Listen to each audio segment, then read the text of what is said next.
A happy new year to anybody that is tuning in. This is our study session regarding review of our engineering applications. Derek, I'm going to ask you to just do a quick summary. Sure. Wanted to afford the Township Board the opportunity to have a conversation about the proposals that we received for engineering services to review the Grosse Ile Toll Bridge, to review its condition, and also utilize those results to input those into our financial analysis for a potential purchase. So we weren't sure at the time that we scheduled the study session whether or not we would have 5, 6 applications, 5 or 6 submittals, or 1 or 2. So we weren't sure whether or not the board would want to interview the different organizations or not, if we had a bunch of them, but at least wanted you guys to have the opportunity to be able to discuss them. Just to start back at the beginning, I know we had authorized going out for the proposals a month or 2 ago. We did solicit all those entities that were on the MDOT pre-qualified bridge list for movable span bridges. So we did do a solicitation rather than just a blanket proposal distribution, which being a professional service where we are permitted by way of our policy to do that. We wanted to make sure that the firms that were submitting were qualified, and that's why we went off that MDOT pre-qualified list. We did receive 2 proposals, one from Hardesty and Hanover, and one from Majeski and Masters. You should have all received copies of those proposals, both electronically and hopefully a hard copy. They were here at Township Hall for your receipt. Hopefully you've had an opportunity to review them. Obviously there are some differences in their proposals, but they both did submit based upon a uniform design. We asked them both for the same thing. We did solicit the assistance of a civil engineering firm in the development of the proposal, so we wanted to make sure that we did that so we were thorough and spoke the same language to the parties that would be submitting the proposals, and then also to get basically a third-party level of input as far as things that we should be asking for that maybe we didn't even know that we should be asking for. So I'm very confident in the proposals from these firms that they will be providing us the information that we need, I think, in determining whether or not, or understanding the condition of that structure. So with that, I'd be happy to answer any questions you might have. Okay, go ahead, board. Who's it? Uda, go ahead. Thank you. Yeah, Derek, just as we get started here, you kind of touched on it. Their fee schemes are formatted a little differently, but essentially we are dealing apples to apples, not apples to oranges, right? They are both providing. If you read through the proposal, you see they are providing comparable services and proposals, but they've just broken it down differently for their fee schedule. I made that assumption. I think I'm looking for confirmation that that is the case. That is correct, and we had, a lot of times with professional services, they'll give you like a schedule of costs. So engineer 1 will be X number of dollars per hour, engineer 2 will be X number of dollars of an hour. From a budgeting standpoint and also a proposal comparison standpoint, we ask for a not to exceed price. So these prices are not to exceed, so they might come in a little bit below this. But so we could compare apples to apple for the total scope of services and the delivery, that total cost is presented. But to answer your question, the answer is yes, yes. Well, and then the second part of that is you touched on why we're doing this, and I think just to make it clear, because we're looking for this engineering firm that we choose to advise us on the status, the condition of the asset that we are considering purchasing. Nothing beyond that, really. I know they touch on if there are any deficiencies, they would say what might it cost us to repair those deficiencies, et cetera.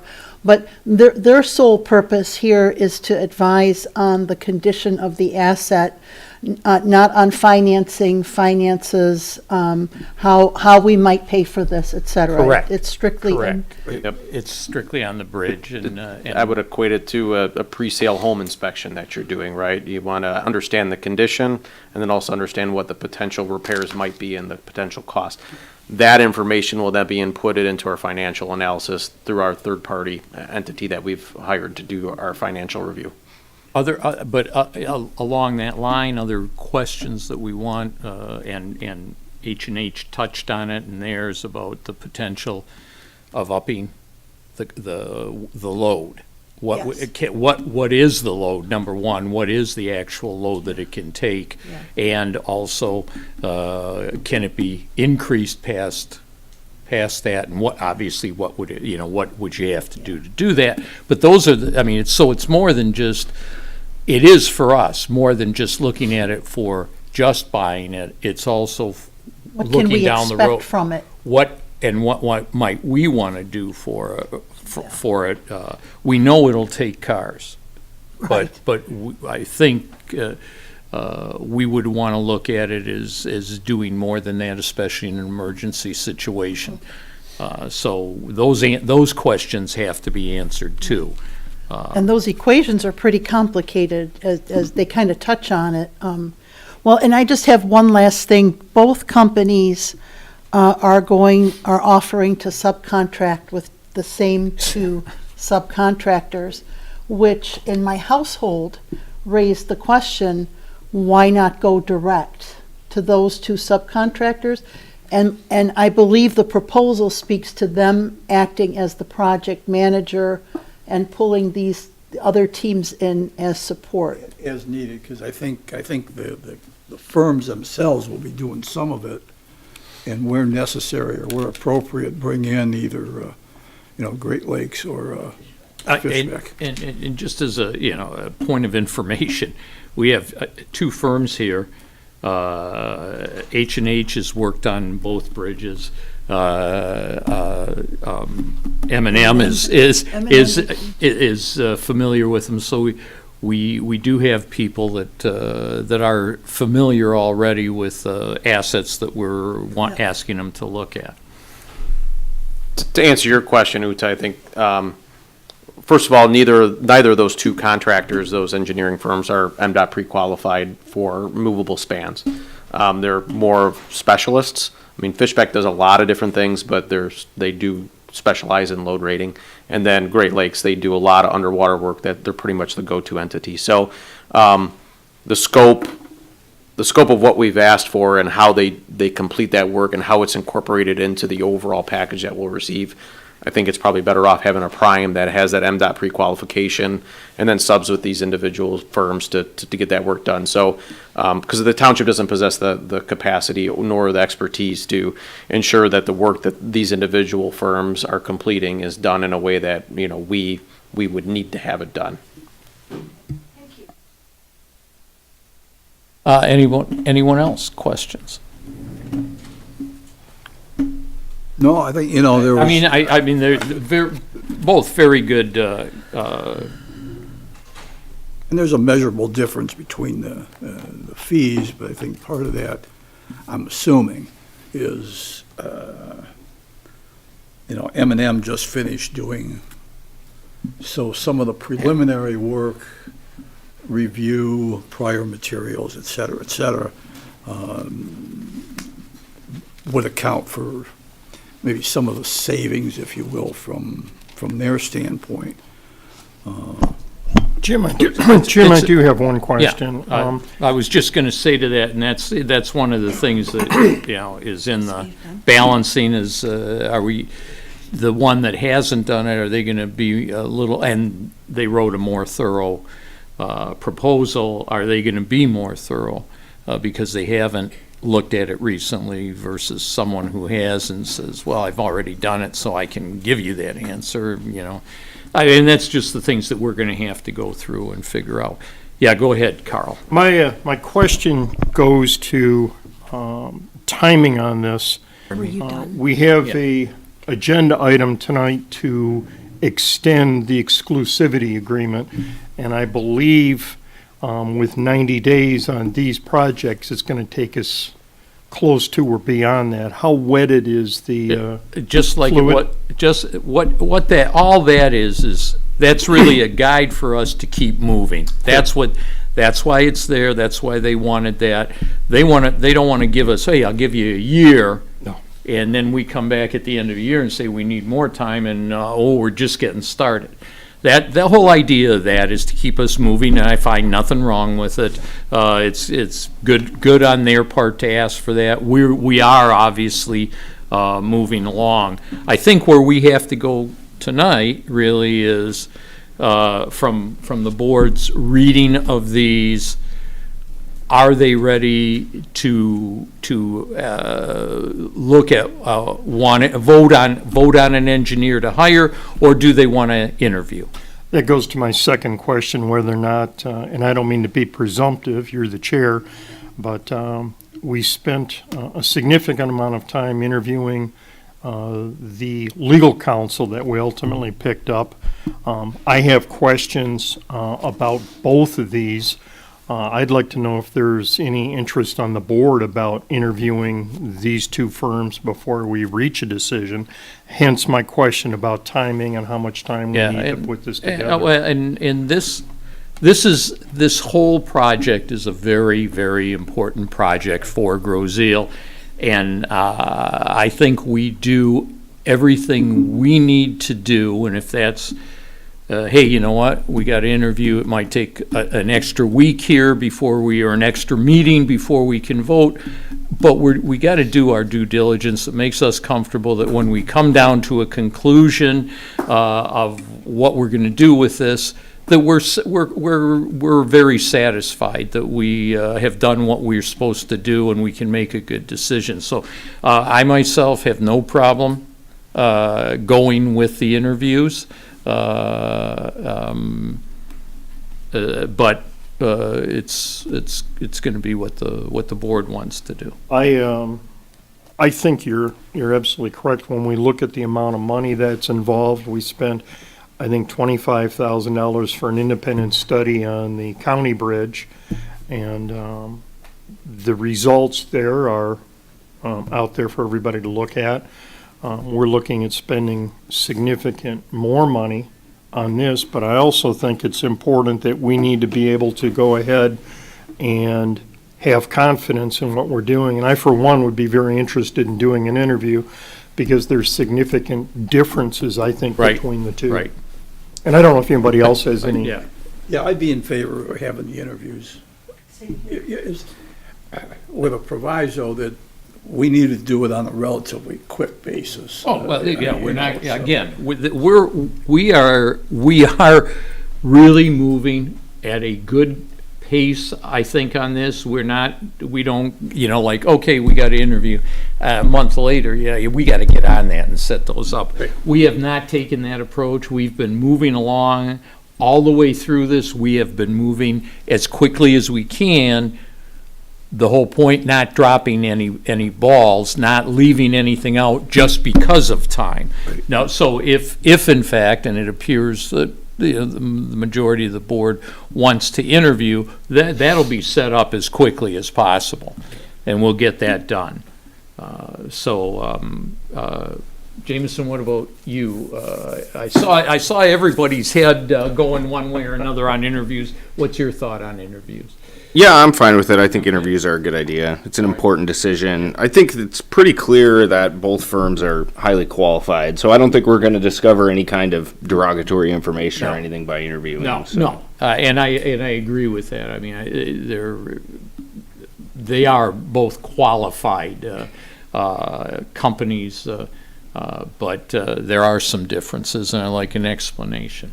I do like M&M's local experience, though. I know that's kind of a double-edged sword, but looking at their profile, they've worked a lot of bridges locally, and some of them are pretty enormous. So. Yeah. And a larger number of swing bridges, at least based on what they've presented to us. And Yeah, I kind of wonder if H&H's proposal is significantly higher because they don't know how much it's going to cost them to inspect. this bridge, where M&M does. Right. Well, And- and- They did the 2004 inspection on this bridge. H and But H. if I can interrupt, there's a section in both proposals where, like M&M points out that the certain software that they use, they basically help design the software, tweak for doing bridges, moving bridges. And in the H and H proposal, they actually have a line item where they have to do for tutorials and for learning the software system. So that would be something I'd want to ask, Right, them and about. those are there's things in these reports that show the differences between the two. And, they both have good points. So ultimately, I don't think we'll come up with a bad answer. But I think it would be worth doing that. And it appears that is what we want to do. So we will get right on that, Derek, to set those up and, Because on one level, one looks like it might be quote unquote a bargain, right?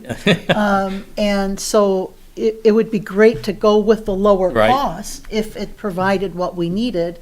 But I also know sometimes a bargain That is it's not not a a bargain. bargain. So it's good to be able to maybe get a stronger Yeah. feel of the two companies. And I think we can do this I believe we can probably get this done where maybe we're not voting at the next meeting, but the first meeting in February.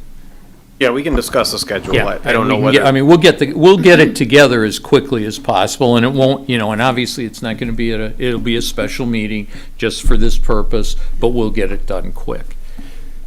And any other comments, questions? Yeah, well, I'm totally in favor of the interviews. I mean, one question I would have is why their inspection of the Groseal Parkway Bridge in 2022, H&H's specifically, only cost $150,000, where this one costs more. So that's one question I had for them. And, I mean, in general, because M&M has done the inspection of the toll bridge, not the underwater inspection yet, I wonder if, like, having a fresh pair of eyes might be helpful on this, but of course, it comes with an additional cost, so that's a concern.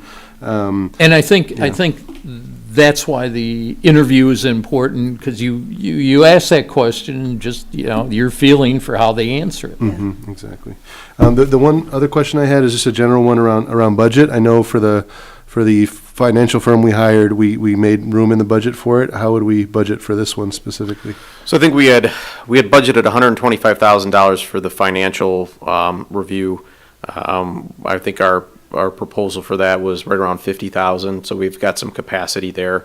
I spoke with the finance director before this meeting, and there are some other areas where we're probably going to be under budget. That'll account for probably an additional $50,000 or so. So we got about 125 total from that group. We do have a couple $100,000 left in the COVID relief fund after the projects that we've had. So there's the possibility of bringing some cash over from that area. Those funds are eligible for any governmental function. So I believe we do have the capacity for the project within the current budget through those various accounts. Okay, thank you. That's helpful. All right. Anything else? With that, our study session is adjourned. So take a couple minutes break, and we will start at 7. Okay. Thank you, guys. So do you have a nice holiday?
Evening, everybody, and welcome to our first business meeting of 2024. I hope everybody had a nice holiday, and Happy New Year to everybody. And let's start ours with the Pledge of Allegiance. I pledge allegiance to the flag of the United States of America and to the republic for which it stands, one nation, under God, indivisible, with liberty and justice for all.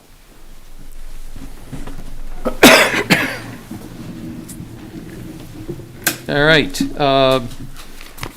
We are aware that there's some important events going on tonight, so we will move along as quickly as possible. Additions, deletions? Seeing none. Motion to approve the agenda. So moved? Support. All in favor? Aye. Okay.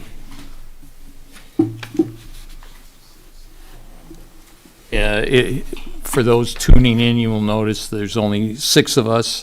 Joe Porcerelli's been excused for the evening.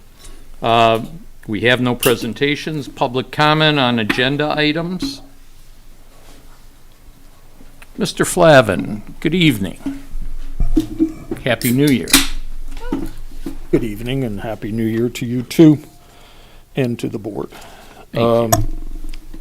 I'm pleased that the board is doing their due diligence regarding the bridge, Pay Bridge, and the consideration of purchasing it for the township. I'm hoping that as this, or I'm curious who is actually doing the negotiation for the township with the bridge company, and a presentation of some type of timeline that the public can follow along would be helpful. I'm hoping that at some point there will be a public hearing or one or more about the findings that for the due diligence, and hopefully that information can be incorporated into a business plan on how the bridge will be financed, and suggestions who might be considered to operate the bridge should the finding be that it would be feasible for the township to purchase the bridge. So that basically who is part of the committee that is doing the consideration of purchase, and the business plan, and who will run the bridge if and when it's decided whether it should be purchased. Thank you. You're welcome, sir. Other public comment?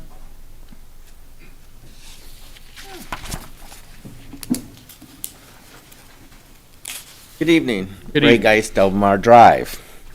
Okay, you have a proposal from BS&A software, and part of that proposal, there in year 3, there is a escalator that kicks in on it, and it's based on the Consumer Price Index for all urban consumers, U.S. city average, which I guess is abbreviated CPIU. First off, is Township needs this determine their familiarity with this. Is this something, an index that's used in other contracts and that, or is there potentially one that may be more suitable for it?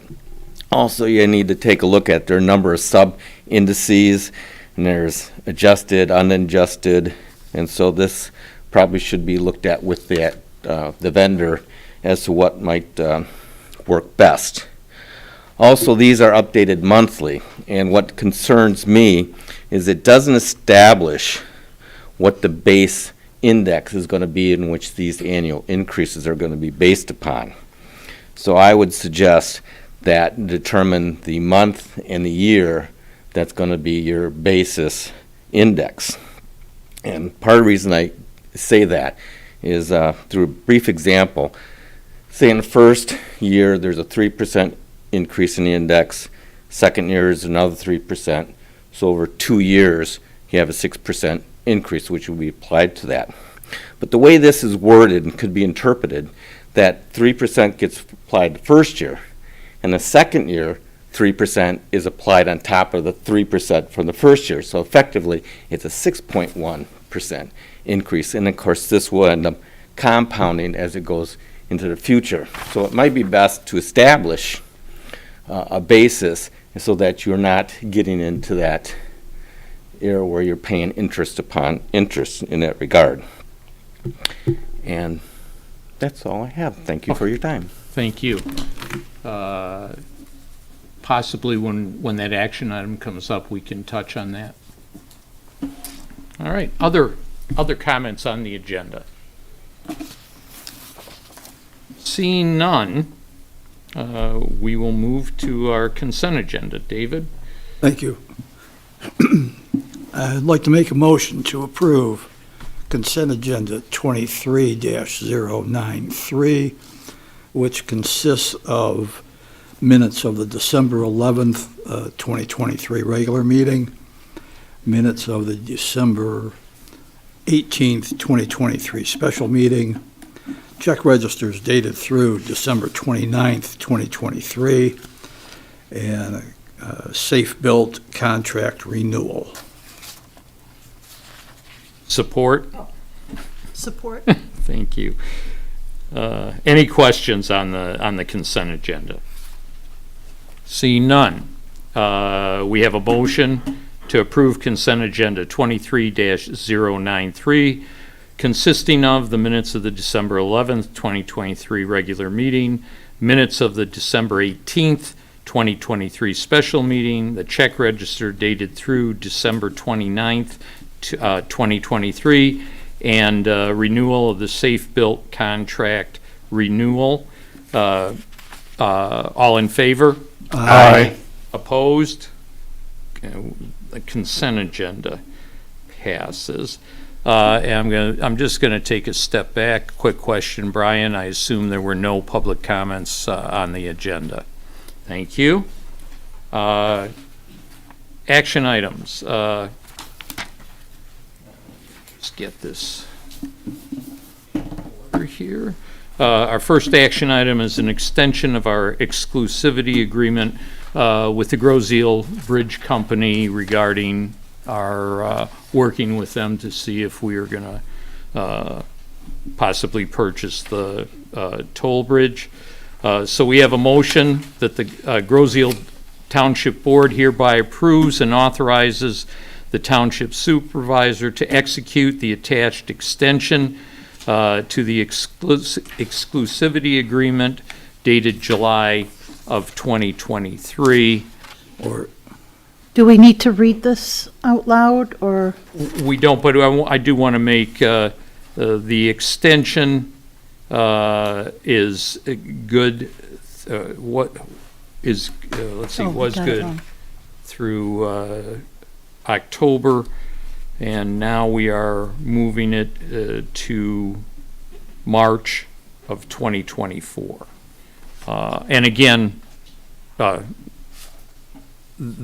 purpose of the exclusivity is obviously being exclusive. They are just working with us right now. In doing that, they want to make sure that the process keeps moving, and that's why we have this agreement, and why what might be considered a short time, but it really isn't, because we can and we have extended this as needed. So, other questions regarding that? I think we're all. Do we need a roll call, or? It's, I don't believe so. It's Okay. not a resolution, so. No questions necessarily, but just a comment, because Yeah, sure. I get asked about the toll bridge a lot. I'm sure everyone else does here. And everyone always asks, why isn't there updates? And this kind of is an update in a way. It's like, hey, we're now extending this exclusivity agreement until March 29th. So, it sounds like we might extend it one more time beyond that, depending on how it goes. But at the very least, the public should know that this is being considered, and that we are in an exclusive agreement with the Groseal Bridge Company to make that decision.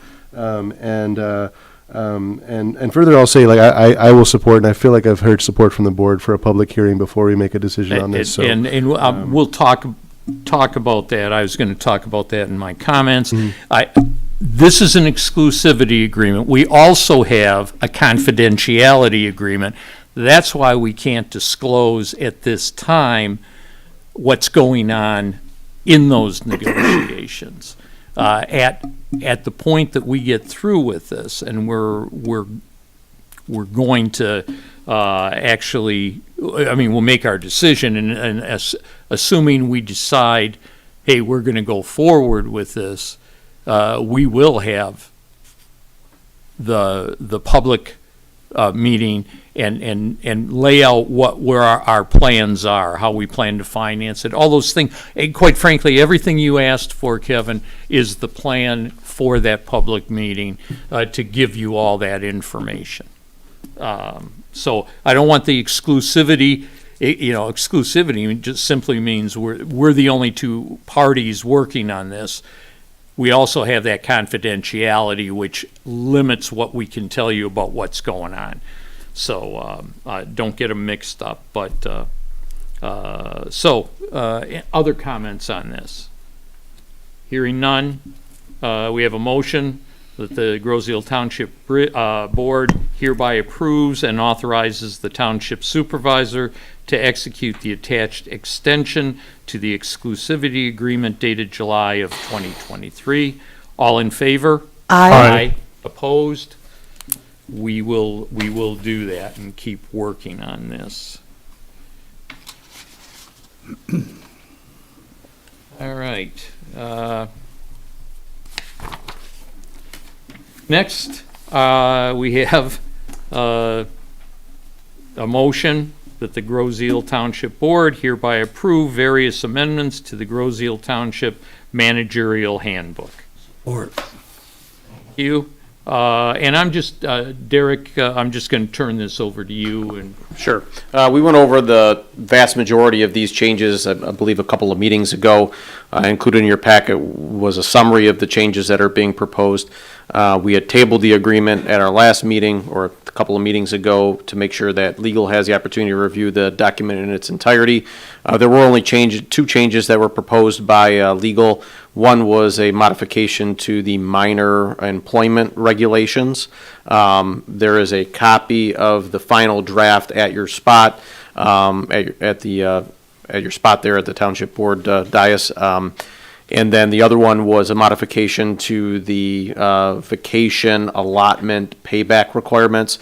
So because employees will be receiving their vacation allotment upon their employment anniversary date, if they leave within a certain period of time from the receipt of that, and if they've used more than the allocated amount or the proportional allocated amount, they would then be responsible to refund the township that disproportionate use of vacation time. So those are the only two changes that were made to the document that you received at the last meeting, in additions to that summary that you received in this packet. So, and just for the audience's information, what is the use of this managerial handbook? Who does it apply to? sure, all non-union employees. Okay. Yes, and the majority of those are managers, with the exception, I think, of 3 other employees. The deputy chief and the, I'm sorry, not the deputy chief, the fire marshal in the fire department, the assessor, and then the assistant manager over in the recreation department. And our assistant.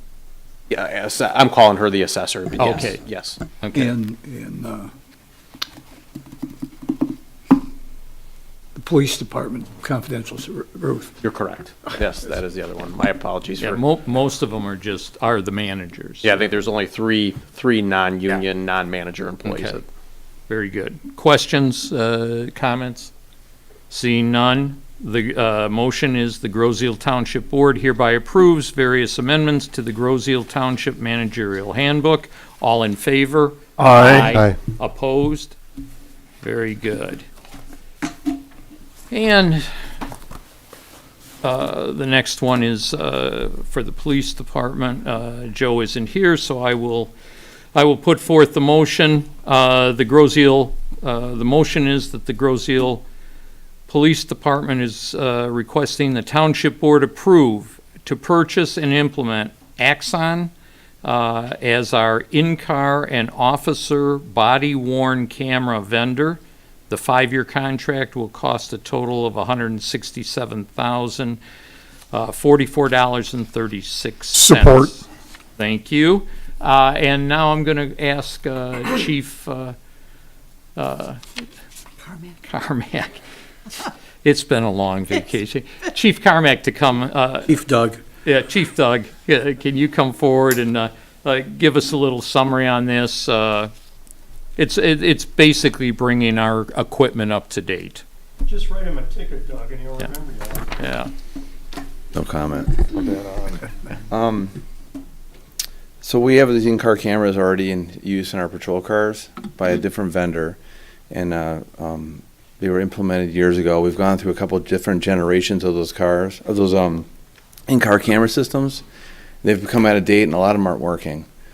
So instead of spending all the money to fix the ones we have with that more expensive type, we put out an RFP a couple months ago, and we got 5 quotes from different vendors, and we're asking you guys to go with Axon. Why? The reason for Axon for the vendor is the Wayne County Prosecutor's Office has an agreement with them for evidence.com, which is owned by Axon. That's the sole platform that the county uses to transfer evidence from every PD, digital evidence from every PD to the prosecutor's office.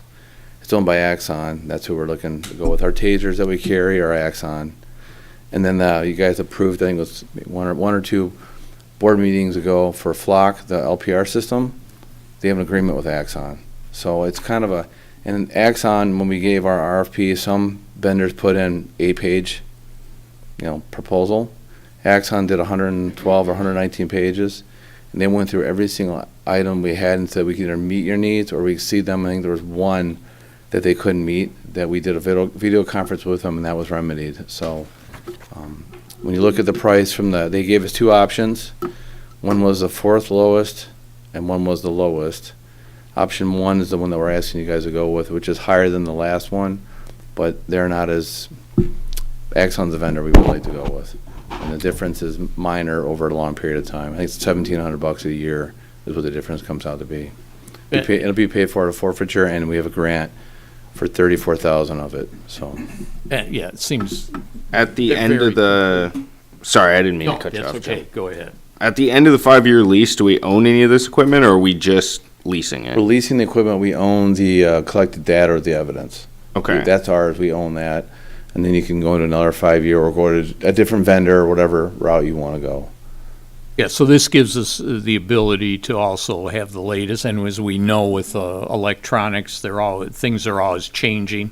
They don't stay permanent, so, in 5 years, something new will be out. Our current vendor, who did submit a proposal, was $100,000 off the one we're asking you for it right now, so. $100 above, right? Yeah. 100,000 above what we're asking right now. And in leasing, if something happens to the equipment, Axon's responsible for taking care Part of it. of Axon's one of the biggest companies in the country does this, but they have a lot of these have a trend, like if a officer's body cam breaks, they just ship you a new one. So, and then they also give you they give you spare ones they have on property, so you don't have to wait over a weekend or something to get stuff up and running. Nice. Does this create a line item amendment in the police budget? Let's use the budget. Okay, because We it's plan all on using forfeiture funds. and Yeah. grants, yes. And so, Our goal was, seeing that we're probably gonna be, myself and the deputy chief are not gonna be here in 5 years, we're probably retired, sorry, but we can just take care of it and have it paid off and be done with. Not an issue you'll be looking at again. It gives the next Yeah. generation an opportunity to not get buried, so. Good enough. I've had a chance to use Axon with Recorder's Court, Criminal Court, and one of the local district courts, absolutely phenomenal. And they hit that send key, and you have everything that they have, for better or for worse, but you have everything. It's phenomenal, and it's much faster. And the old FOIA requests and all of the paperwork that went with that would take sometimes 2 weeks to process. Axon is phenomenal. I think they call it Carpella, is what the county calls it, but it's Axon. Yeah, and second thing is, as long as a decade ago, I was looking for a way for us to have body cams. I thought that was certainly protective of the officer, the department, as well as the defendant. I am excited. Back then, it was $100,000 just for body camera, and a big portion of that was being able to archive and retrieve in a library format what had happened, what transpired. Doug, I'm blown away by this. This is just wonderful, Chief. And the funding that you found for this, it's remarkable. There's not going to be a cost to the taxpayers on Groseal, and that's just huge. I don't think we'd be able to afford it without that, the grant information, the grant and then the forfeiture, so. It's just huge. So hats off to you and Todd and whoever else was involved in this, Kevin. Anybody else in the department? This is an excellent, excellent addition. Jessica put a tremendous amount of work on the RFP, so she's It's probably- wonderful. All right. And as far as the 5 years, we'll talk about that.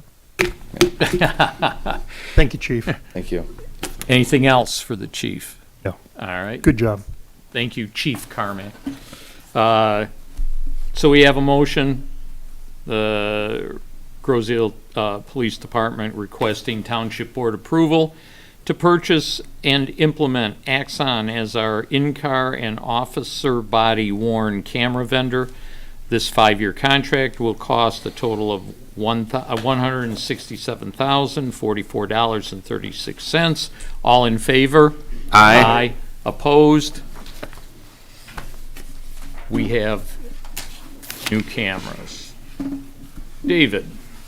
Thank you.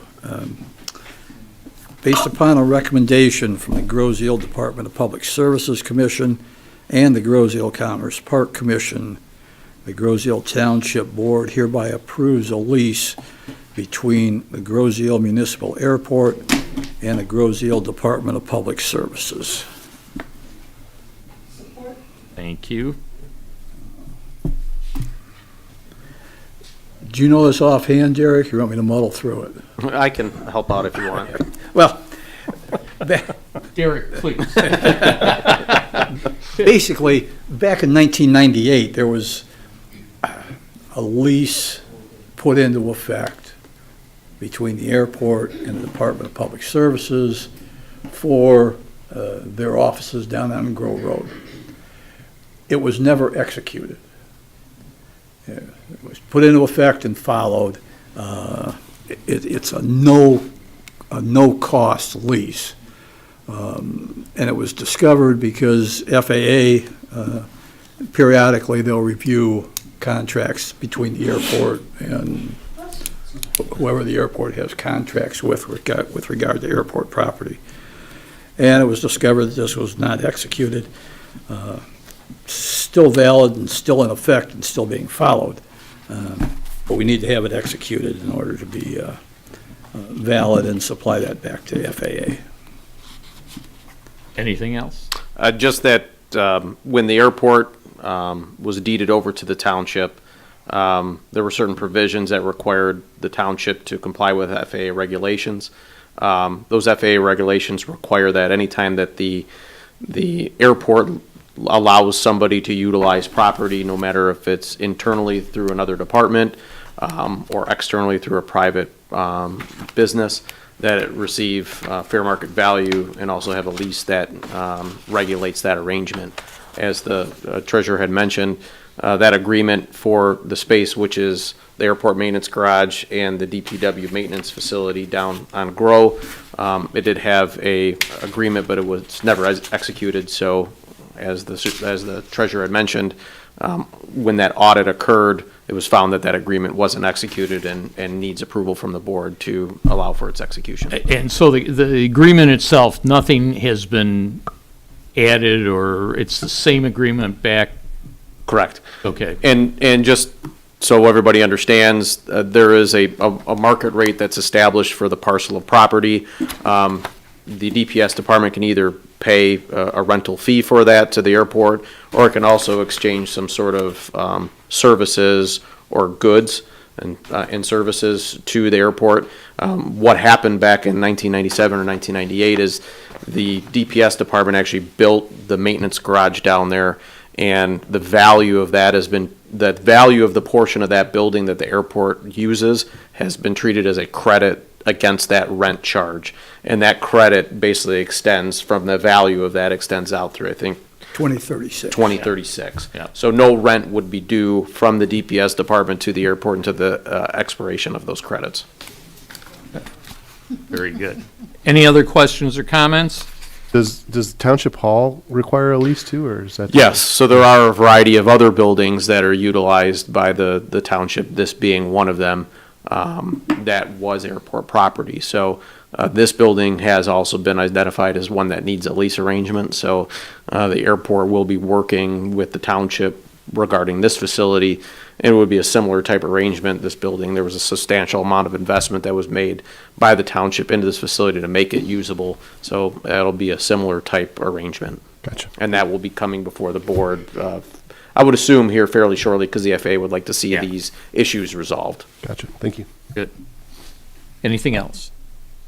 Seeing none, we have a motion based upon a recommendation from the Groseal Department of Public Services Commission and the Groseal Commerce Park Commission, that the Groseal Township Board hereby approve a lease between Groseal Municipal Airport and Groseal Department of Public Services. All in favor? Aye. Opposed? We're legal now for FAA purposes. All right, and David? Oh, you want me to do this one? Community development, yeah. Oh, yeah, I guess, yeah, Yeah. okay. Okay. Groseal Township Board, I'd like to make a motion that the Groseal Township Board approve the purchase of BS&A online permitting software in the total amount of $6,050. Support.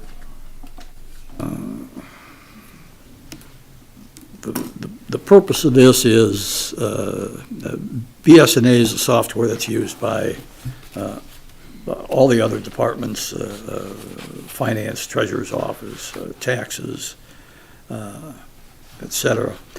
This will give general public contractors access to inspections, permits. It'll permit online permitting, pay for the permit fees online, and it will be a big improvement to the building department, the community development department. I don't know if there's anything else on that. Jerry. Just to answer a couple of questions that came up earlier, the CPI is a recognized escalator that the township sees on a regular basis with the majority of its contracts. As a matter of fact, just this evening, SAFEbuilt contract had a CPI increase that was built into it. The airport lease agreement that was just approved had a CPI consideration associated with it. So those CPI allowances are, to answer the question, are they used often? They are used often in township contracts, and is kind of the boilerplate for how our contracts read. As far as the verbiage that's in this agreement, they do reserve the right to, doesn't mean it necessarily will. So granted, most companies don't forego increases, but we are and have been a long-term customer of BS&A. This verbiage is in our other agreement with BS&A for the other services and modules we utilize within the township, and we are and have been a long-term customer of those. So anytime that those requests are made to increase, we oftentimes will debate those with the vendor if there's verbiage in there that allows us to do that. So hopefully that answers some of those questions.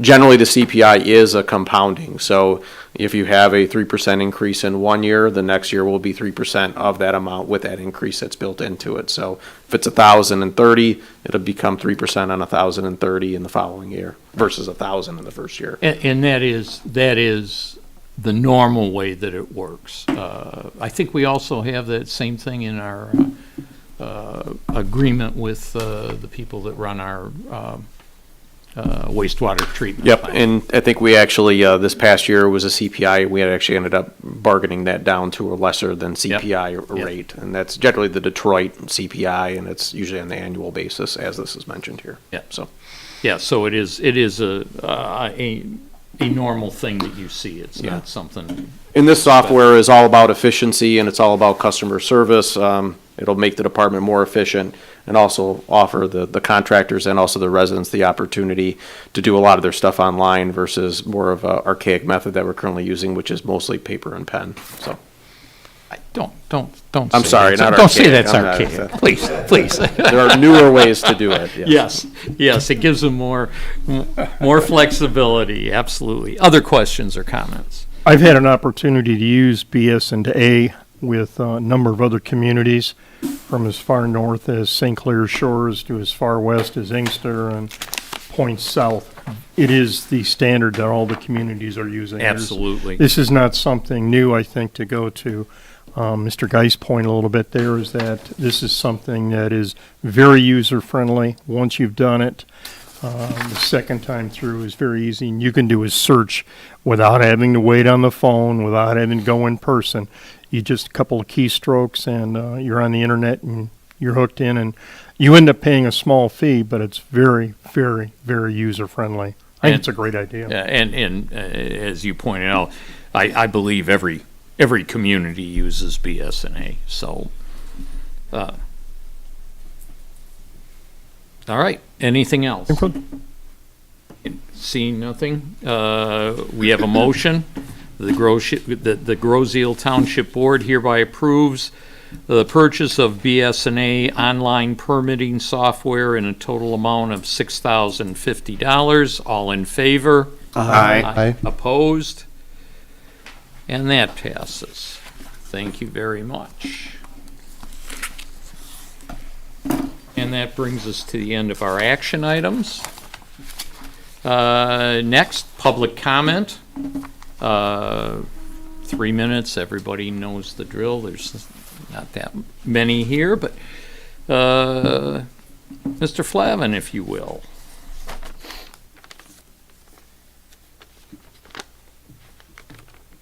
I don't know if I gave my Kevin Flavin, Parke Lane. I believe at a meeting or two ago, I requested that the agenda packets be provided for committees, commissions, authorities, or any group that spends tax dollars. And in preparation for the budget process, it would be helpful to know how much or what the different committees are actually spending and what their proposed budgets are for this, or the preparation for their budget process this year. It would also be nice to see a capital budget for land and building improvements and that sort of thing. I don't know that we've seen that as in the public. And this would, by providing that information, we would have a more open and transparent budget process, hopefully. It's very difficult to expend tax dollars if, and the budgeting process is a choosing which items to spend for, which items to not spend for. And if we don't know what we're actually spending in a committee or authority commission, it's very difficult to decide whether to fund that or not fund it. Thank you. Thank you, Kevin. Anyone else? I can't see. Is there anybody back there? Nope. Okay. All right. Thank you for that. No more public comment unless, no? I finally remember and he has nothing for me. Thank you, Brian. Yeah, I picked the right time to do it. All right. Our reports, starting with the clerk's report. All right, thank you, Mr. Supervisor. We have a lot of information coming out of the clerk's office, so I am going to hand off to Deputy Clerk Brian Frill. There is a presidential primary on Tuesday, February 27th, 2024. There have been a lot of changes to the process due to the new voting regulations enacted by the voters. So, Brian, take it away. Thank you. Just when you didn't think you had to hear from me today. All right.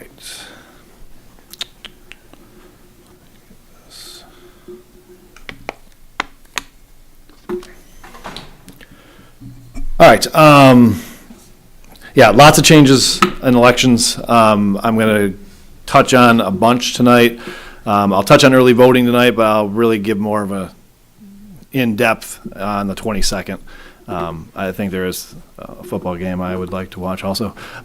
So quickly, we did send out applications for those on our permanent application list.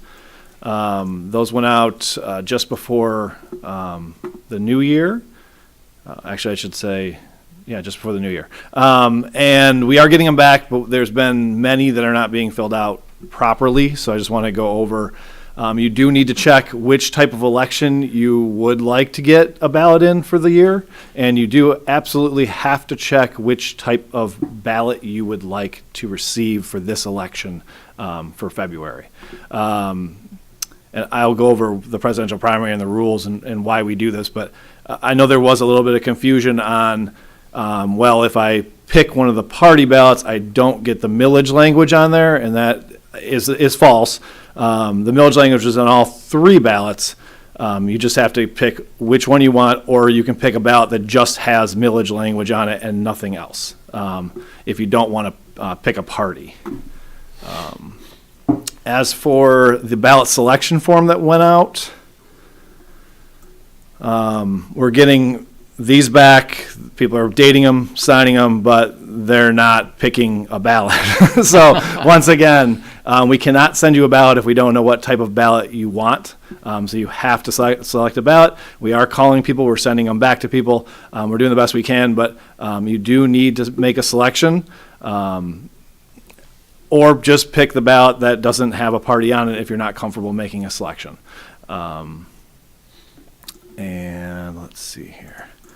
Just a few questions that we kind of get. This is an older form, but most of it still pertains to this.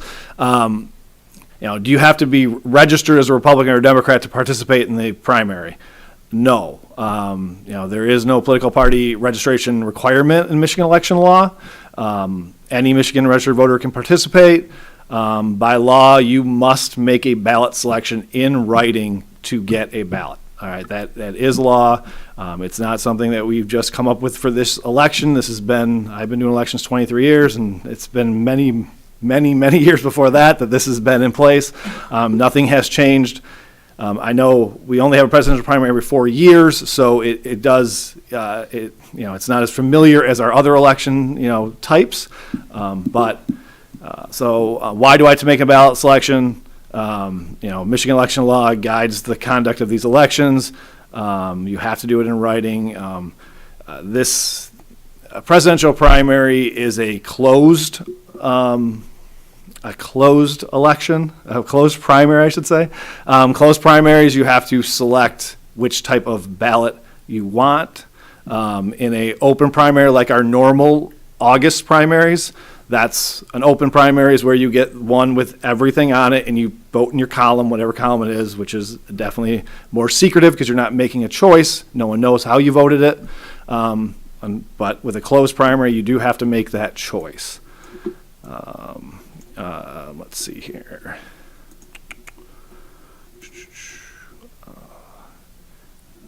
Will this affect my August election? No, not at all. There's no correlation.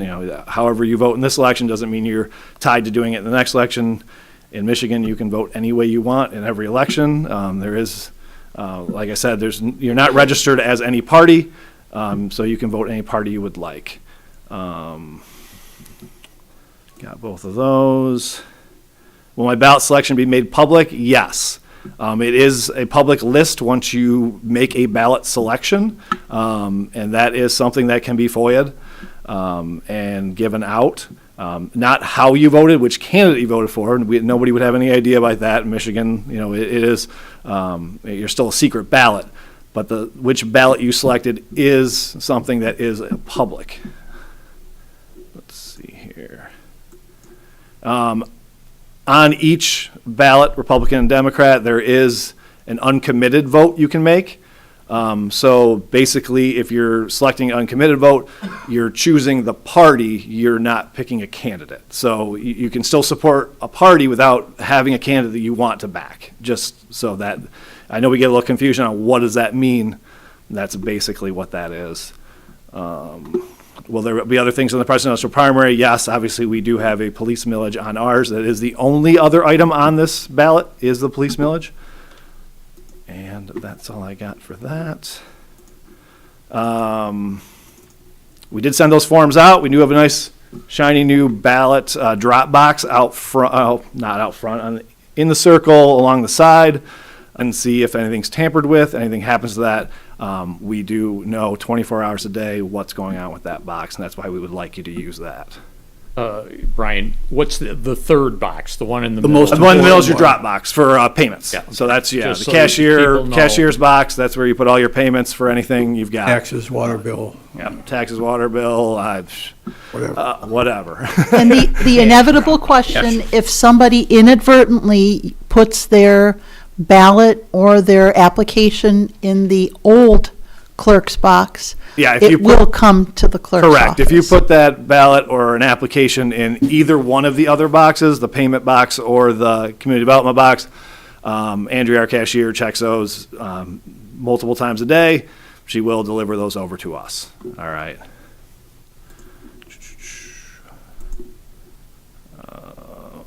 Early voting, just quickly.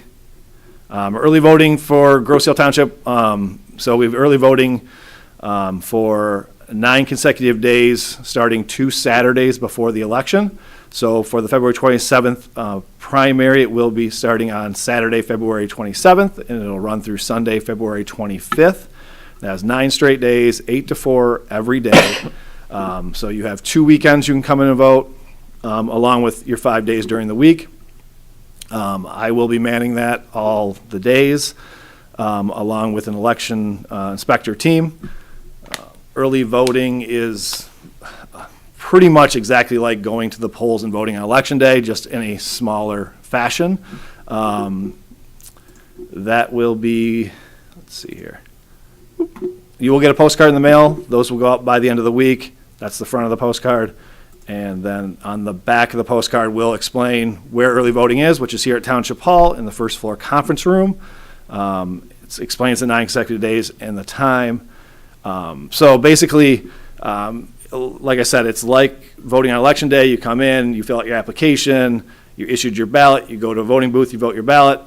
You go to the last station, they tear off your tab, and then you put your ballot through your tabulator. All right, so this gives you the option of actually putting your ballot through a tabulator on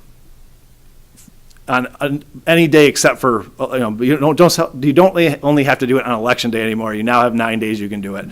You can also pick up an absentee ballot and return your absentee ballot and put it into the tabulator at the early voting site also. So if you're someone who just wants to get your ballot early and start looking it over, but you do want to actually have that ability to put it through a tabulator, you can do that. You can also get your absentee ballot and bring it to the polls on election day now and put it through the tabulator. So, that used to be a no, it can't happen, but now that all is something you can do.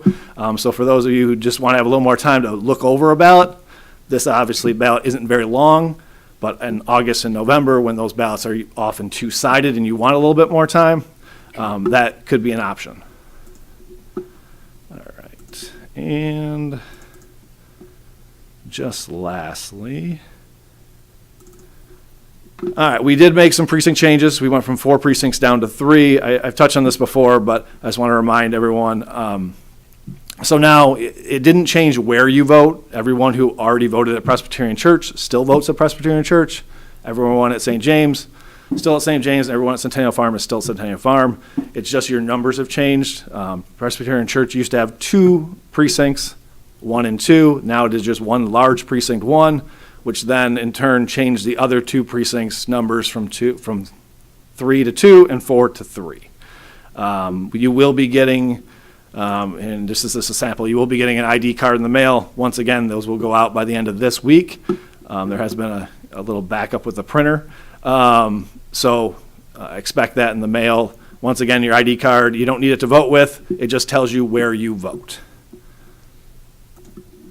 And that's all I got, unless you guys have any questions. Nice job. Thanks, Brian. Great job, Brian. anytime. Thank you. That's it for the clerk's report today. Thank you very much. Treasurer? Thank you.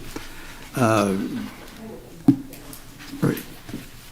Treasurer's office continues to collect the winter tax bill payments and late summer tax bill payments. Your winter tax bills are due February 14th, and to date, we've collected approximately 53% of the total winter tax bill. Any distributions required to be sent to Wayne County or the Grosseal School District have been timely sent. Financial information for calendar year 2023 is not yet available. So we have an update at the next meeting. And 2024 pet licenses are available at the cashier's office. The fee is $6 until January 31st, and then it increases to $12. Need to bring a copy of your current rabies vaccination when purchasing your license. The DPS Commission will not be meeting this month of January. Our next meeting will be February, the second Tuesday of the month. The Airport Commerce Park Commission meeting will be, or has been moved to January 16th due to a holiday on the 15th.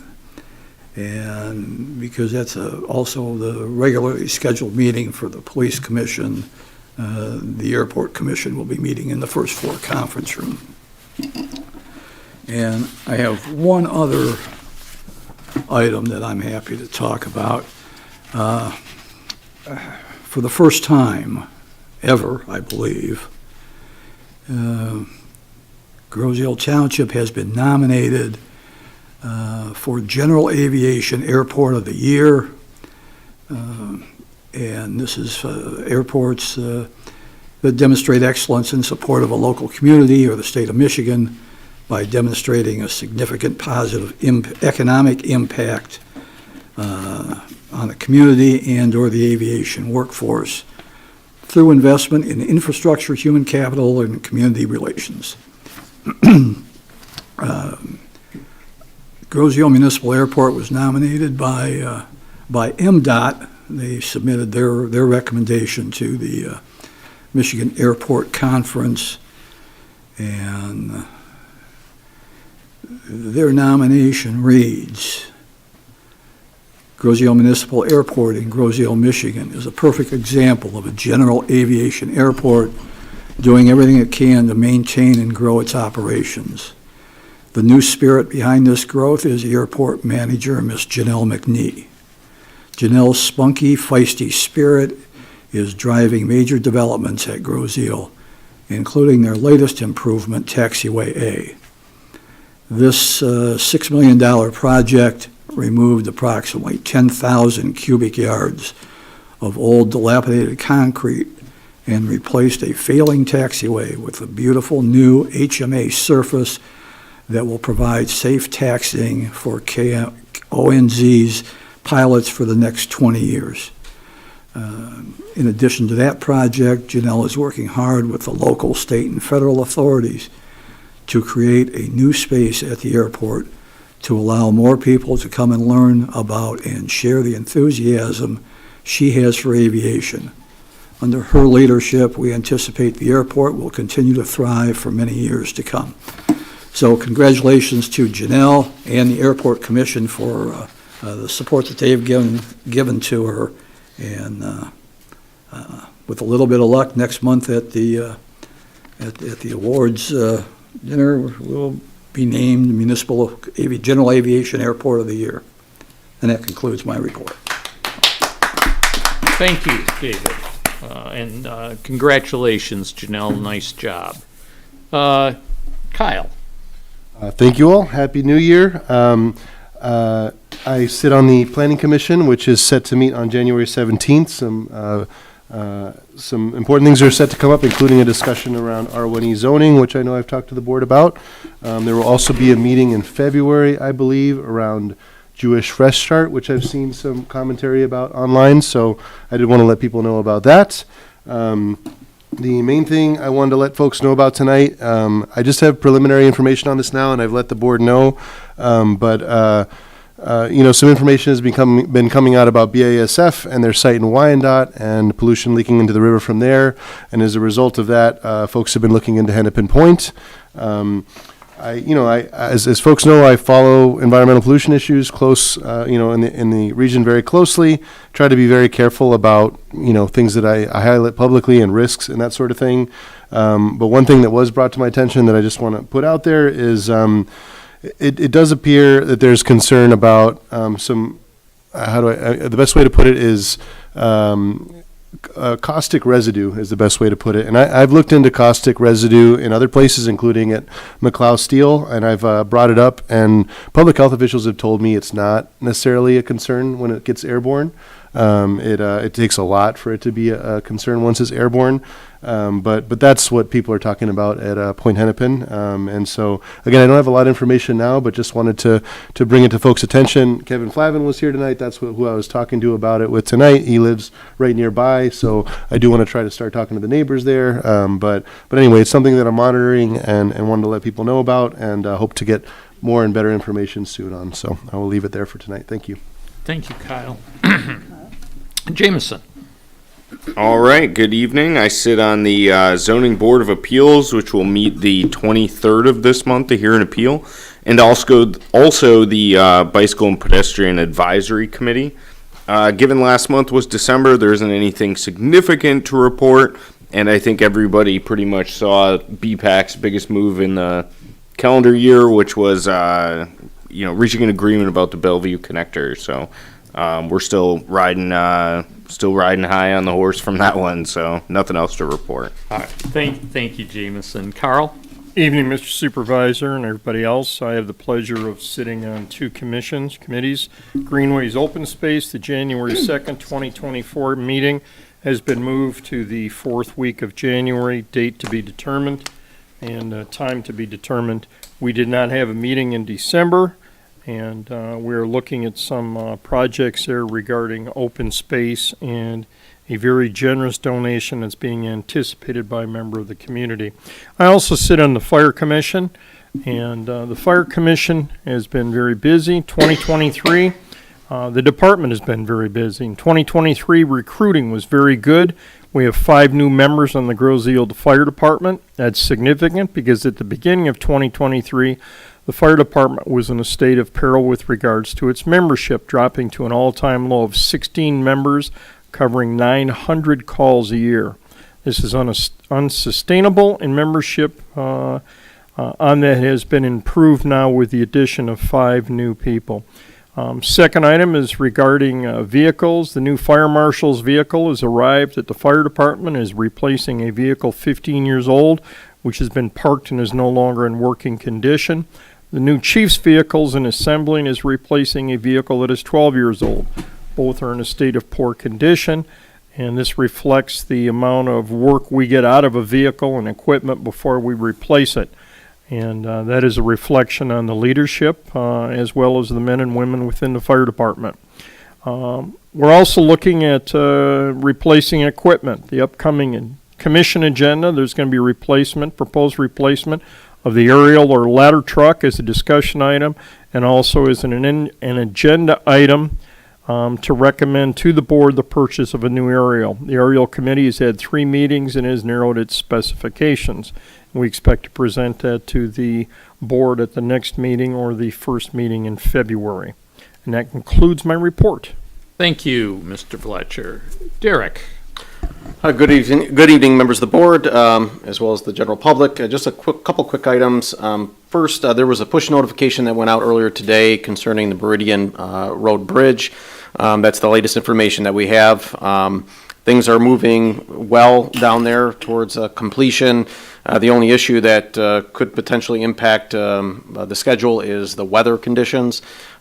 We have quite a bit of weather that's coming in tomorrow and then again the end of this week. and then some cold weather that could impact some of the remaining work that needs to occur down there. But as soon as we get a definitive date as far as when it will be completed, we'll be sure to let the residents know, but they are getting very close, and they were actively working on it today, and they plan on doing that throughout the week as long as the weather holds up. So if you're not a member of Code Red, sign up for that. If you don't have Code Red and like to see that update, you can view it on the Township's website at groseal.com. I have a quick notice that I wanted to make residents aware of.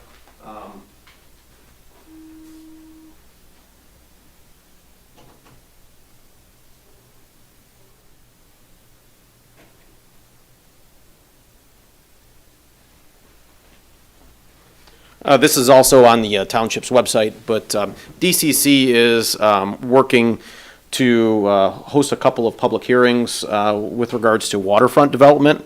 There are two public hearings taking place, the first one January 16th and 17th. Actually, they're both on the 16th and 17th, but at two separate locations. So if residents want to provide input with regards to the redevelopment of the waterfront, specifically decommissioned power plants, there are opportunities to voice your opinions at these public hearings. So take a look at the notice on our website and attend if you have interest in speaking your mind with regards to waterfront redevelopment. And then last, I have there is currently a survey on the Township's website with regards to the master plan. Please take your time to answer the questions of that survey. Your input with regards to the future of Groseal is wanted and being asked for. So you can just go to groseal.com and fill that out. It's very simple. I think there's maybe 10 questions. Maybe it takes you 2 or 3 minutes. And as of right now, we have 706 responders to that survey. So we want to try to get as many as possible. And then there will be follow-ups after that with the next steps with regards to the master plan, and we'll get that out to the public for the various hearings that are going to take place. But this is step one with that survey. So with that, that concludes my report. A question on this DCC thing, Derek, or anyone else that might know. The Trenton DTE power plant, has there already been a plan released? Is there any way to influence that or through this, or no? Go ahead. I was gonna, no, the purpose of this is in general, that all that waterfront. Yeah. What do you want to see, and all the communities, because it's not just Trenton. Sure. What are your thoughts? Yeah, That's what they want. They want to hear the thoughts. So yeah, they want to hear, about the plant, even though it seems to be committed. They already made a plan? Yeah. Okay, gotcha. Yeah, I hear you. Yes.